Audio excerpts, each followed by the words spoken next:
Today, I have a special episode about something that is solidified this week and has helped many entrepreneurs, including me. And I cannot wait to bring that to you in this content world so you can push that content forward and you can push your business forward. So without further ado, here we go. Hey, I'm Luis. Welcome to the Content is Profit podcast. In here, you're going to get the insights, accountability, and drive to create consistently and increase your revenue. You'll hear from top entrepreneurs, creators, and anything and everything you need to know about content. All this while having a good time. The goal of this podcast is simple: entertain, educate, and turn your content into profit. Welcome back, Content is Profit fam, squad, however you want to name it. By the way, we do have a Facebook community with about 300 amazing entrepreneurs and creators, so come on, check it out. You can just go to Facebook and type Content is Profit. We're also going to link it right below next to all our social media. But today I have a very special episode because, as you know, we invested heavy in learning, in coaching, in a ton of people that have helped us push our business forward. And every single day we're learning these lessons. But anyways, so obviously you know a little bit of our story.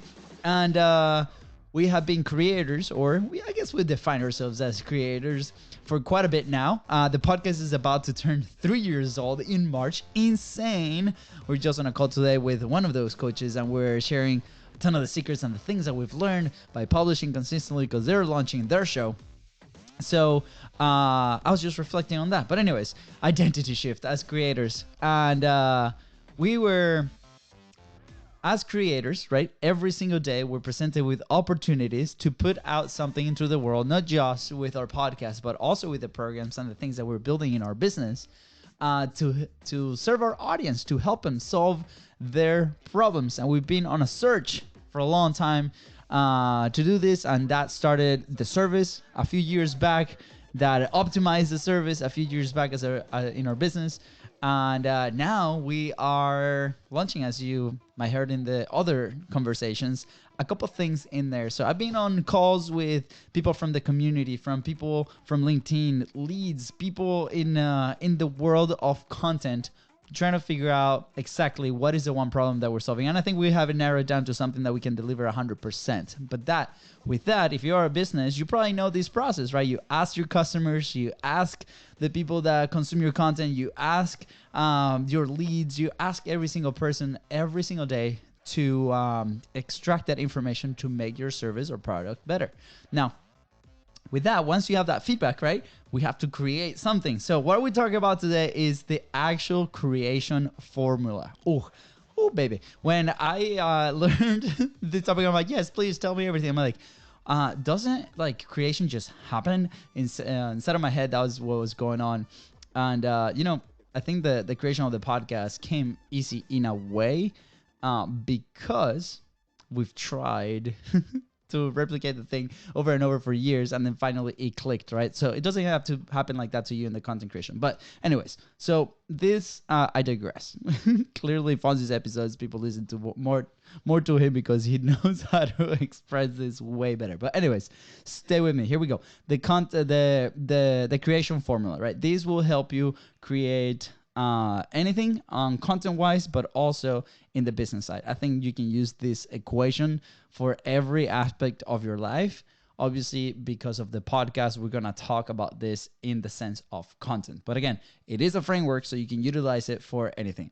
How are we using it? We are using it ourselves inside of BIZBROS and Content is Profit to create 2 products that we're going to launch this year. And we're going to redefine and we're going to utilize it to create more publishing platforms inside of our own network. So super excited to share this. So what we want to do is there's 5 worlds. So imagine, a white piece of paper.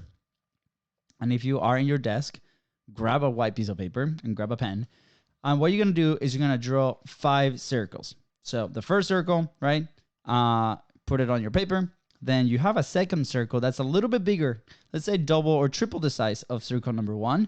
And then you have a third circle that might be about the same size of circle number 1. And then you have circle number 4, that maybe a tad bigger than circle number 3, a little bit smaller than circle number 2. And then you have your last circle next to number 4, whatever size you want. So these 5 worlds live together, right? And each one of them is a stage of this formula. And all of them have to coexist, but we have to execute in order so we can able to create without much friction. And if you know Content is Profit, and if you know our story, we started by creating with Facebook Live in the content aspect, right? And we started by creating and executing, right, in our service. And you're gonna see some elements of this, and you probably have gone through some of this while you created your own platform or you created your own products. But then it's gonna make a lot of sense. So the first world that we're gonna talk about is your defined world. This is where this is your first step when you're trying to create something, and is where we define the constraints. What are all those things that are adding friction to the desired output? So for example, if I want to launch a second podcast, we wear like these soccer jerseys all the time, and people are like, do you guys have a soccer podcast? And we're like, no, not yet. So maybe we'll launch a soccer podcast. But if we were to consider to create one of those, we will list on a piece of paper every single reason why we're not able to do that. For example, we have limited amount of time. I have 2 kids. I cannot record at night. I can record at this time. Maybe I only have 30 minutes. Maybe we don't have a team member today to do that. Maybe we do have a team member, but they have limited capacity. I have X amount of dollars to invest in this project.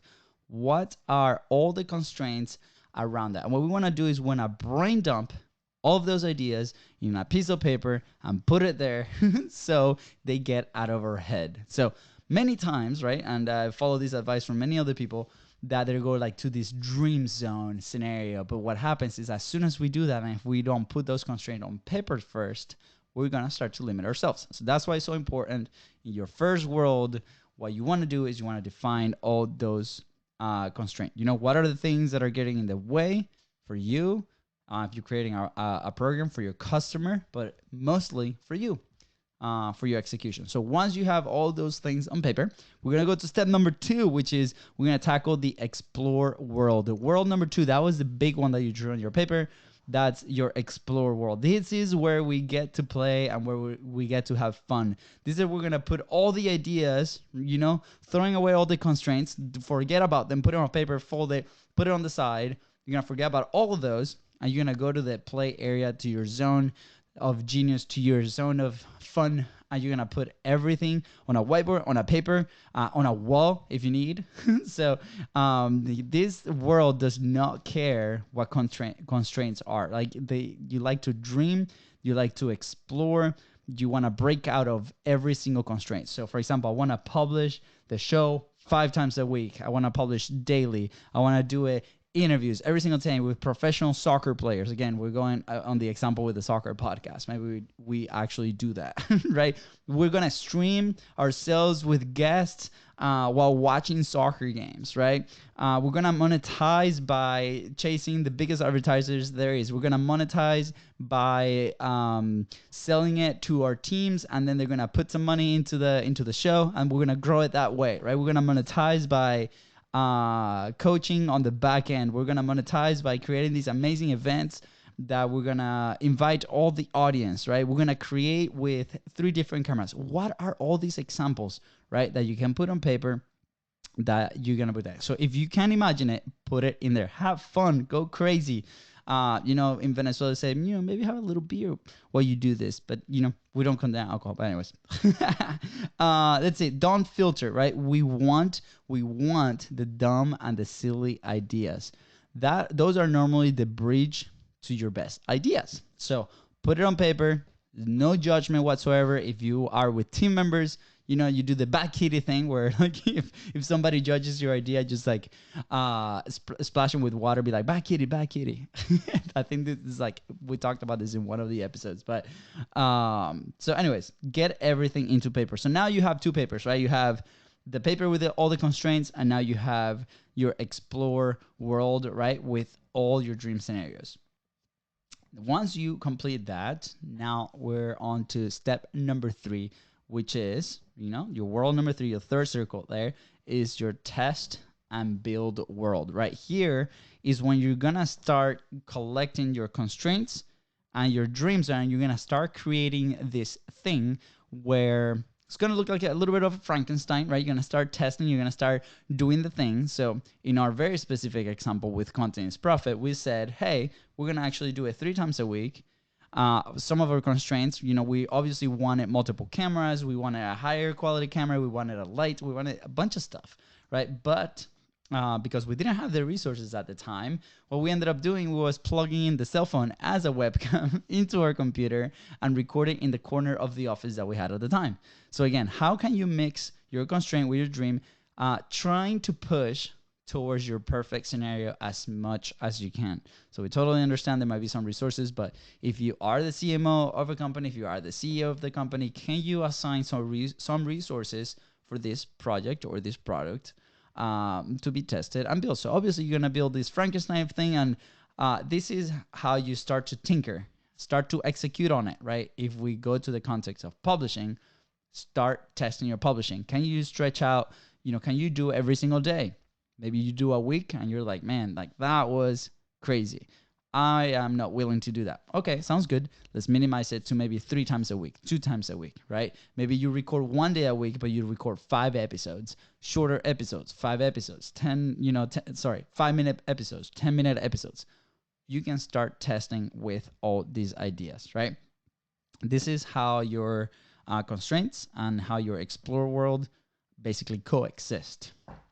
After you start doing this, right, you're going to get in some kind of consistency. And we'll talk about this in the publishing pyramid, where you have your resources, right? You have, how can you actually stay consistent? What is the capacity of you or your team? Like all these things come into play. So they fall inside of these worlds. And the next step, which is the world number 4, right, is we start to simplify this whole process, right? So I'll give you a very vivid example of this. With us, the podcast steps, I think the podcast process from interview all the way till publishing was something about like 150 steps, right? So we documented the whole thing, and then we started looking at that process, and we're like, what can we automate?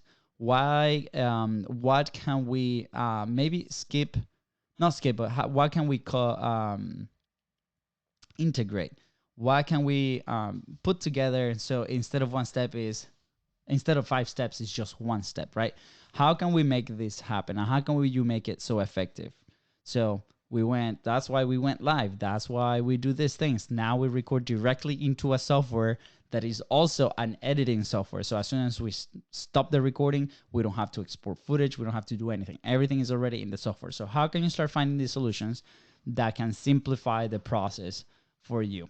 And this is a process that continues over and over, right? So the concept of what we created is there, but might not be fully optimal. So our Frankenstein is big and live, and it can always get better. Maybe the whole process, the whole product has too many parts, too many topics, too many sections. I think when we first started, we decided that we were gonna do 5 different sections in the podcast. I think we started doing them, and then we're like, man, like the whole show was like 2 hours. Okay, maybe this is a section that we can cut off. Lately, right? If you follow the show for a while, we used to ask about the whole backstory of somebody, and we kind of go into that because personally, I think that is very interesting.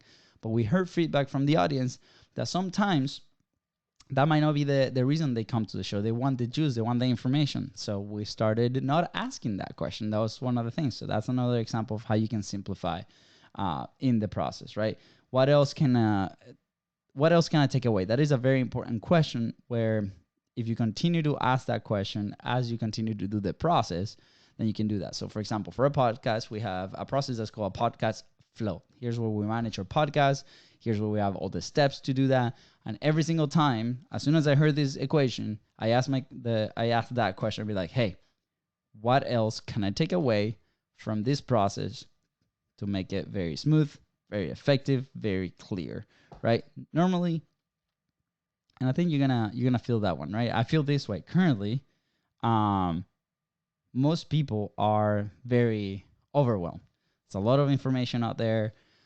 It's a lot of steps out there, right? You buy that course or you buy that product, and It might do a ton of things, but it might not do the thing that you're supposed to do the right way. So what we really need is that one thing that really works. So again, keep that in mind as you continue to simplify your process. I am a true believer that you have to go execute, you have to document your things, and then you have to analyze and then go back and figure and simplify. So we want to start getting feedback from our customers, from our audience if you're publishing, if it's a product, right, from the clients, feedback from the market, all these things. Well, how can you gather feedback from this? So an example of this is we are creating 2 programs. One is a group coaching program, lower ticket, based on an accountability, because the main problem that people come to us with, they cannot stay consistent while creating content. There might be several reasons of why. And then the other reason is like they don't have a system to produce the thing, or they don't have a system to monetize their podcast from day one, right? They're like, I think I have to wait, 2 years of consistent publishing, 300 plus episodes to get a sponsor. Sometimes that's not the case, right? We can do it right off the bat. And if you are a service provider, we have that. So now we have these 2 hypotheses, right? We went to the crazy zone. We put our constraints in paper.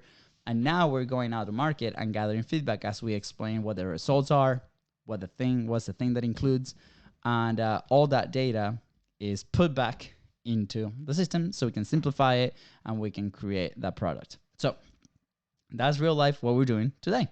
So the last word and the last step of this creation process is live it and make it. So obviously we create the podcast every single week, 3 times a week. So we clearly live it. I talk about podcasting all the time. And I do believe that you do have to enjoy the process. We continually tell that story of us doing the t-shirts in the garage in Florida with 90-degree weather and 80% humidity, and it was hell. I did not like that process at all. So we did it for a few months, and then we decided to scratch that and sell all the equipment. But we learned a ton of lessons. But at the same time, with this podcast process, we do enjoy doing it. We do enjoy tinkering with it. We do enjoy receiving feedback. We do enjoy doing the research, finding these topics, and sharing them with you is the best part of our day. So again, live it and make it. So quick recap for all the 5 worlds of the content creation formula. Number 1, we have to define all those constraints.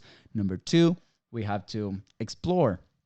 Go to the dream zone, go to the crazy zone, put all those things on paper. Number 3, we got to test it and we got to start building it, right? And then number 4, as you go and execute, simplify the whole process. And then number 5, live it and continue to make it. So hopefully this was a good episode for you, and you can put this in there. If you put this process in action, don't forget, share it with us. Let me know what you are creating. Let us know whether that's in the content side, whether that's in the business side. If you have specific questions about this or you're interested in anything that we do, please send us a message over social media at BIZBROS Co. It has been awesome. It's us. So, we've been connecting with a bunch of amazing people from the community. So don't be scared. Send us a quick message and we'll be able to connect. With that said, guys, thank you so much for tuning into the Content is Profit podcast. Go ahead and follow the show in your favorite podcasting platform and on social media at BIZBROS Co. And if you enjoy this episode and this helped you move the needle forward, go ahead and share with 3 people. 3 of your friends. Let's go. Bye, guys.